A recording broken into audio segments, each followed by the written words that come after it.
Why did the bald dad use his credit card at the wig shop?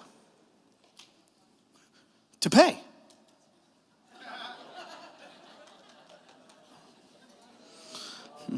What did the pirate say when he got another tie on Father's Day?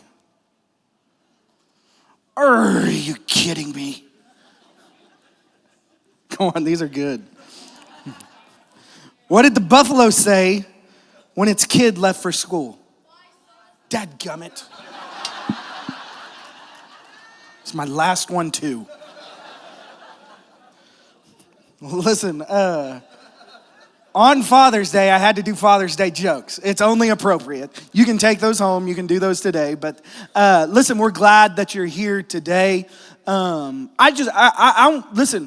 I'm super encouraged that we have a full room on Father's Day because statistically, here's what it says.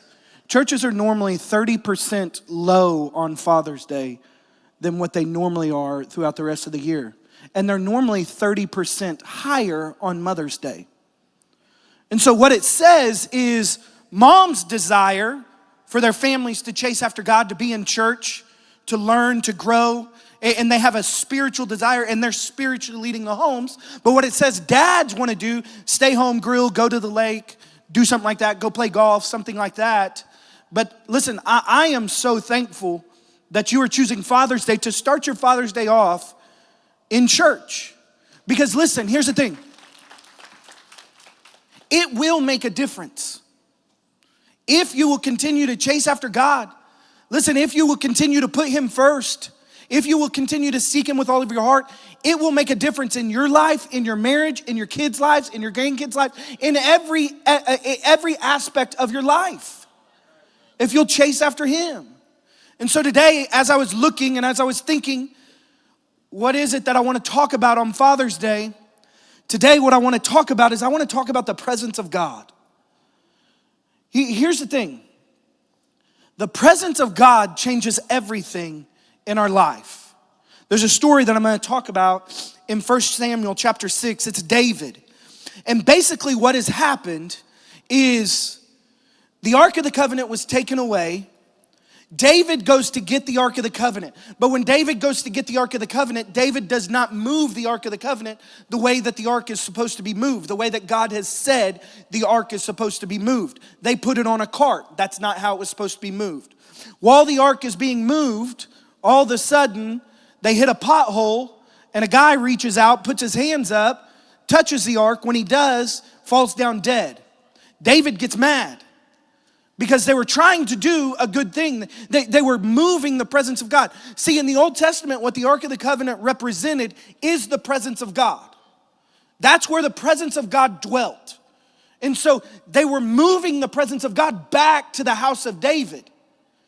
And all of a sudden it reaches out. David gets mad. David says, I don't want that thing. And so he sends it to another guy's house. That ark is there for a couple months. And the reports are coming back to David that God is blessing his house unbelievably. That the blessing is pouring all over. So David understands, repents, goes and gets the ark, brings it back. Every 7 steps, he sacrifices 6 bulls, builds an altar, and worships. Every 7 steps on the way back. When he gets into town, he's been dancing and worshiping for so long that he's stripped down to basically his underwear. He's dancing through town as a king. His wife, Michal, looks down, sees him, and she's like disgusted because she's like, I can't believe you're doing this in front of people. And David basically says, man, I'll do this and more. I miss the presence of God and I will never miss it again. I pushed it out of my life and I will never push it out of my life again. Because I understand and I know now how much and how important the presence of God in my life truly is. And so today, that's what I want us to look at. And so if you have your Bibles, 1 Samuel 6, starting in verse 1, it says this: David again brought together all the able young men of Israel, 30,000. He and all of his men went into Judah to bring the Ark of the Covenant back, which is called by name, the name of the Lord Almighty, who is enthroned between the cherubims of the ark. They set the ark on a new cart, and they brought it from Abinadab's house, which was on a hill. Uzzah and Ahoy, I don't know, sons of Abinadab, were guiding the new cart with the ark of God on it. Ahoy was walking in front of it. David and all the Israelites were celebrating with their might before the Lord with harps, lyres, tambourines, and cymbals. Here's the first thought I want you to understand as we dive into this passage. Good intentions are not always God's instructions. Good intentions are not always God's instructions. How many times have you ever had a kid and your son or daughter comes up to you and says, "Why can't I do this? So-and-so's parents are letting them do it." And what they don't understand is they don't understand the full context of what's going on. They may not have all the information that I have that I've made the decision with. They may not understand that I know where they're going into is not a good situation. And if I send them into that situation, I know they're going to be surrounded by things that they shouldn't be surrounded by. They're going to be faced with things that they shouldn't be faced with. So my decision is based on the information that I have. See, what you have to understand, as David moved the cart, David had all the information he needed to make the right decision. But David made the wrong decision. And here's the thing. They went and they got a brand new cart. They went and bought a brand new F-250 Ford pickup with a big, nice, blinged out trailers. They put, 33s on that thing, jacked it up. I mean, they put chrome all over. It looked good. You roll up and you're like, man, that thing is nice. You know what I'm saying? I mean, good grief. They didn't save. They didn't skimp when they were building this car. Like, it was beautiful. It looked incredible. Like when you walk down, you're like, man, that's a nice car. But here's the thing that you have to understand.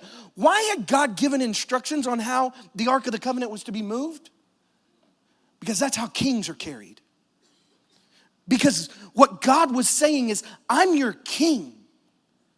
And if you're going to carry me, then you carry me appropriate like a king. You don't carry me like you just went to the grocery store and you're loading up all your food and you're bringing it home. You don't carry me like you're trying to get down to the lake and you're throwing everything in the bed of the truck. You don't carry me like you're going to, the garden and you're buying all the flowers and the trees and you throw them in the bed of the truck. I don't care how nice the truck is. I don't care how nice the cart is. God had given instructions on how to be moved. And the thing is, they had good intentions. Like they weren't doing this to just be like, we'll do it our way, God. We'll do it however we want. They went and they spent money. They went and they built it nice. But here's the thing. Just because you may have good intentions, that does not mean that it's God's idea. Just because sometimes you feel like you want to do this, just because sometimes you feel like you need to go and do this, does not mean that it's God's instructions. You have to obey God's instructions no matter how pretty you paint the picture. See, the cart looked good, but it was still disobedience. It was still sin. See, here's the thing. Some of you are sitting here and you're saying, it's not that big of a deal. Why is God making such big deals out of small things? Why is God making a big deal out of a car? Like their desire was to move the presence of God back to the house of David. They wanted the presence of God. See, here's what you have to understand. You and I don't get to determine what is important and what is a big deal and what's not. You and I don't get to look at the situations and say, this isn't a big deal, God, deal with it. I made you a really nice card. It looks really good. Man, it's got the old Sprewell. You remember growing up? The kids today don't remember. The Sprewells growing up. I couldn't afford the real ones, so I got the ones, from Walmart, the hubcaps the plastic ones that you put on there. But every time you stop, the wheels would keep spinning. And I put that on a baby blue 4-door Ford Tempo. It was sweet. I had spinners on 14-inch baby blue, 4-tempo, 4-door. But here's the thing. I don't know why I told you that.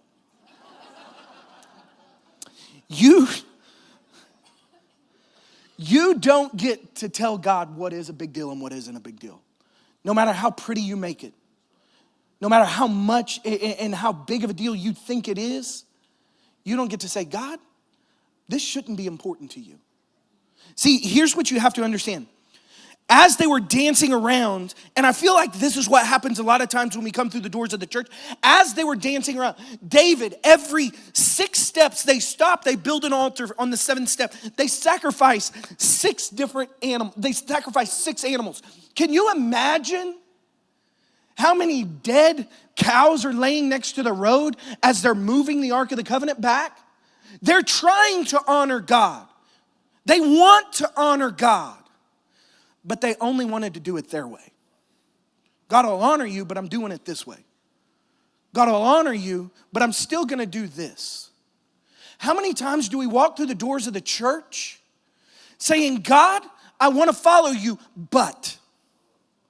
God, I wanna be obedient. God, I wanna do this, but I'm not moving you with the poles that are supposed to be carried and the priests that are supposed to be carrying the poles. I'm gonna pull you with an ox on a beautiful trailer. God, I love you, but. Here's what you have to understand. Worship is worthless when you're living in sin. Worship is worthless when you're living in sin.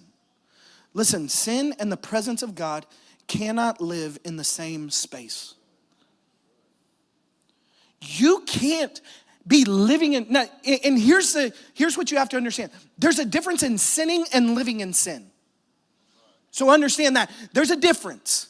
There's a difference in I'm going to sin. I'm a sinner. That's why I'm saved by grace. That's why I'm forgiven. That's why I'm washed in the blood, because I'm a sinner. But there's a difference in walking in sin. Choosing every day to say, I'm doing this even though I know it's wrong. I'm doing this continually even though I know it goes against who God is and what God says for me to do.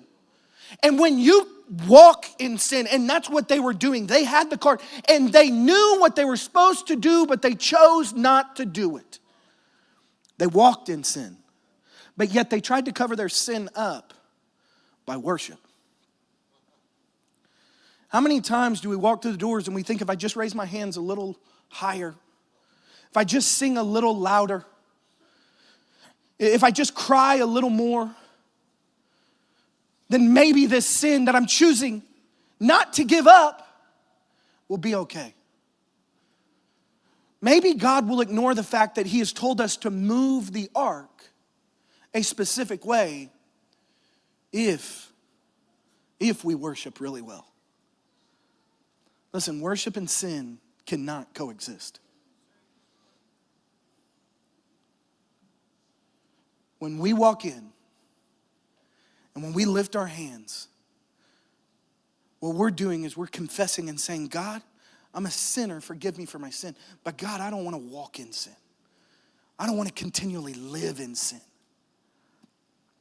And so the first thing you have to understand is good intentions are not always God's instructions. The next thing is this: good intentions can have God consequences. When they came to the threshing floor, Uzzah reached out and took hold of the ark of God because the ox had stumbled. The Lord's anger burned against Uzzah because of his irreverent act. Therefore, God struck him down and he died there beside the ark. Here's the thing. David, as the leader, should have never put him in that position in the first place. Mom and dad, listen.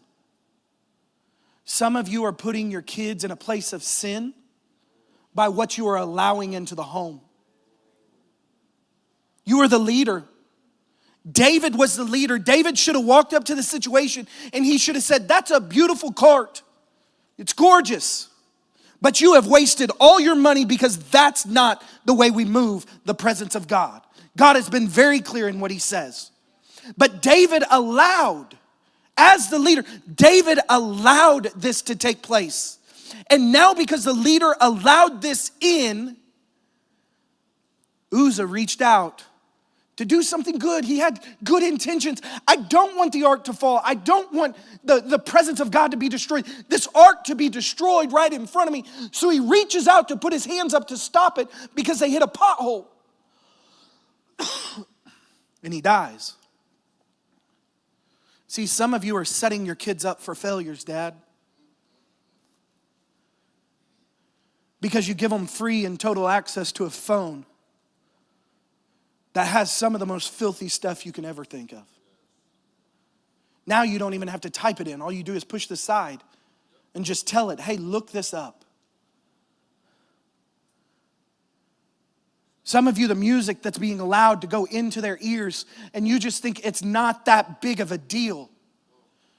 But yet the people, when you begin to do the research and you begin to look, the people who are creating the music do not love God, do not honor God. In fact, I would surmise that they may be demonic.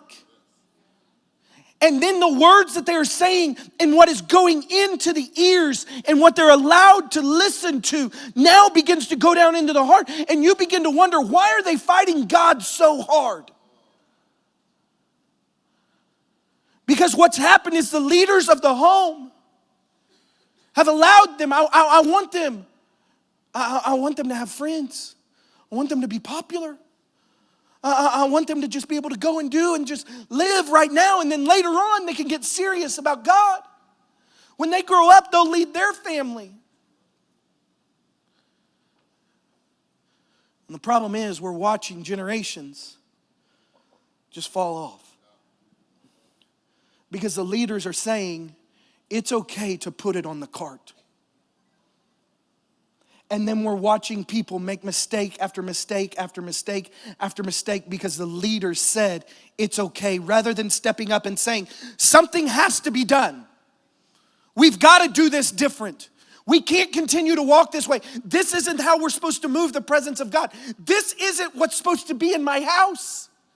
This isn't what's supposed to be in my ears. This isn't what's supposed to be in front of my eyes. These aren't the conversations that we're supposed to have. But yet the leader continues to allow it to happen. So what's happening is those that are following continue to fall. And we wonder why. Hey, could it be, dads, today what God is saying? He's pressing on your heart. He's challenging you. And he's saying, hey, dads, it's time that when you see something, you need to say something. You weren't created to be their friend. You were created to be mom and dad. You weren't created to go and hang out with them and them look at you and go, she's my best friend. She's supposed to look at you and go, I can't stand you. Because you're setting up rules and guidelines to help them pave the way and not make the mistakes that you made possibly. To learn from it. And that's hard. It's not easy.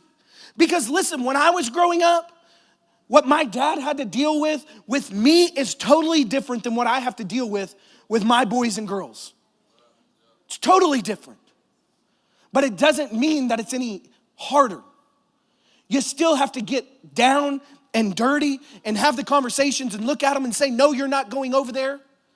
No, you're not going to their house. Why? Because they allow things that I totally and completely disagree with. Because those parents are letting those kids do things that I don't want you involved with. So no, you're not going. I want you to honor God. I want you to love God. Yes, you're going to church. No, it's not an option. Yes, we're going to be in church. Yes, I'm going to set the example. I don't come to church because I'm the pastor. I go to church because of my relationship with the Lord. If I wasn't the pastor, I would be sitting in the church. Because I know this is what my family needs to be. And if I'm the leader and there's a cart in front of me and there's not supposed to be a cart, I've got to say something.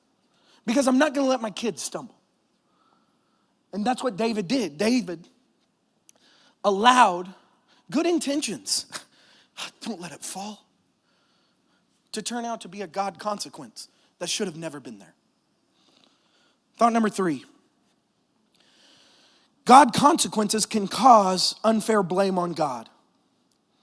Look at what it says in verse 8. David was angry. God, I can't believe you did this.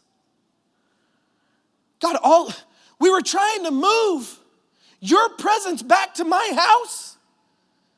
And he didn't want it to fall. He didn't want it to break. He didn't want it to be destroyed.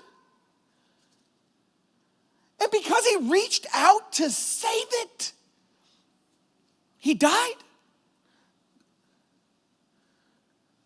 And David got angry. How many times, even as adults, do we sin and try to place the blame somewhere else? That's not just a kid issue. I like to think it is, that I grow out of it at some point, but I haven't. Because when I do wrong, I'm still trying to justify it. I'm still trying to make excuses. I'm still trying to say, well, this is why I did it. What was David doing? I'm mad at you, God. He's dead because of you. No. That happened because, David, you didn't lead in the first place. You knew what was supposed to take place. You knew what was supposed to happen, and you didn't do it. And now you want to point the finger at me? I had already given you the instructions. I had already told you what to do. It's clearly laid out. The pagans moved. See, when the Ark of the Covenant was stolen in battle and in war, the pagans put it on a cart and they took it. The ones that don't love God, the ones that don't honor God, they moved the Ark of the Covenant on a cart. God said, you did the same thing as them. You're living the same way as them.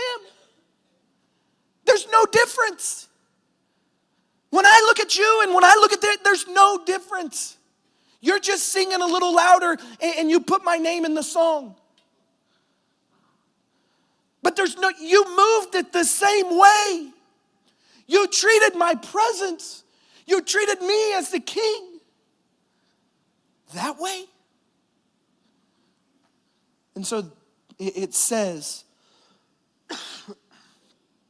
thought number 4, there's 2 responses to consequences. There's 2 responses to sin oftentimes. You learn and you grow, or you run and you get angry. That's oftentimes what happens. And so watch your kids. They either lean in and they grow, or what do? They create distance and they get mad. David created distance and he got mad. And so it says that David sent the Ark of the Covenant away to the house of Obed-Edom. And then thought number 4, God's presence is God's blessing in our life. God's presence is God's blessing in our life. It says this, now King David was told, the Lord has blessed the house of Obed-Edom and everything he has because of the Ark of the Covenant. Because of the presence of God. Listen, there is no greater blessing in your life than the presence of God. There's nothing greater. I just spent 10 days, 5 in Africa, 4 traveling. It's a hard journey. And so we spent like 6 days in Africa. Can I tell you, life is a lot different over there. See, we talk about that God's blessing is financial. Here's the thing I struggle with when I look at that. If it's not true in the bush of Africa, if it's not true in place of refuge, then it's not true here. If it's not true with those 24 kids that we just spent time with, that we look at them and we say, well, God's blessing's not on you because you don't have air conditioning. God's blessing's not on you. You don't have a car. God's blessing's not on you. You don't have a refrigerator to put your food in. Doesn't make sense. So then what is the ultimate blessing that God wants to give us? It's his presence. There's nothing greater than the presence of God. And if you've ever experienced it, then you know this and you understand this. Because you've sensed the presence of God. And there's moments in church where you can sense and you can feel the thickness of the presence of God when you walk through the door. See, our prayer as a church is this: when you drive by, when you come in, when you're around, that you know and understand and feel and sense there's something different. Here's what's different. It's the presence of God all over this place. Because we have men and women praying, begging, seeking every day that God would do something special in this place, that God would pour out his blessing all over this place. And the blessing that we desire is him. That's what we want. There is no greater blessing that you and I can get than to have the presence of God in our life. Thought number 5 is this: God's presence demands worship. So David, verse 12, David went to bring the ark of God back from the house of Obed-Edom to the city of David with rejoicing. When those were carrying the ark of the Lord had taken 6 steps, he would sacrifice a bull and a fattened calf. Wearing a linen ephod, basically it's the undergarment of what he wore, David was dancing before the Lord with all of his might while he and all of Israel were bringing the ark of the Lord back with shouts and sounds of triumph. Listen, our only response in the presence of God is worship. It's not arrogance. It's not pride. It's worship. It's how can a God love me? How can a God forgive me? How can a God use me? How can a God desire for his presence to indwell in me? How can a God want something to do with me because I know me?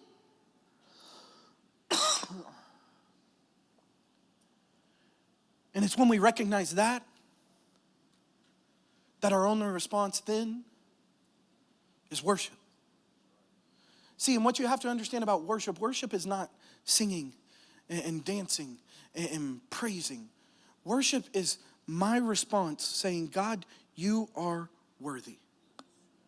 This is what I'm giving back to you to show you that you're worthy in my life. Why do I raise my hand? Because it's a position of surrender. It's surrender. It's saying, God, I'm nothing and you're everything. And as I sing these words, the response I want to give you is my life, my heart, my mind, my eyes, my ears, my feet, my hands, my life is surrendered to you.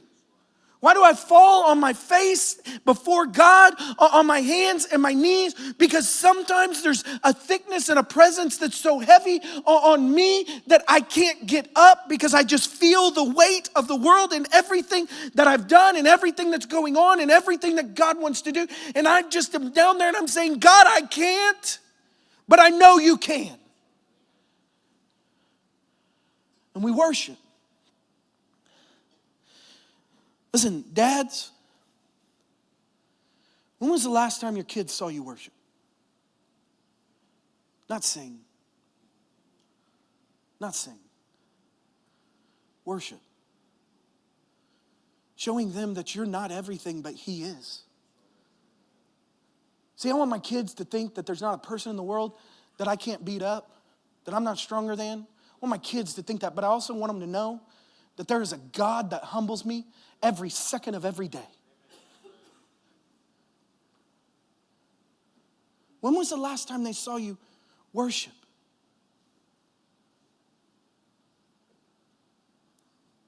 Thought number 6. Last thought. God's presence can cause you to be misunderstood. As the ark of the Lord was entering the city of David, Michal, the daughter of Saul, watched from the window. And when she saw David leaping and dancing before the Lord, she despised him in her heart.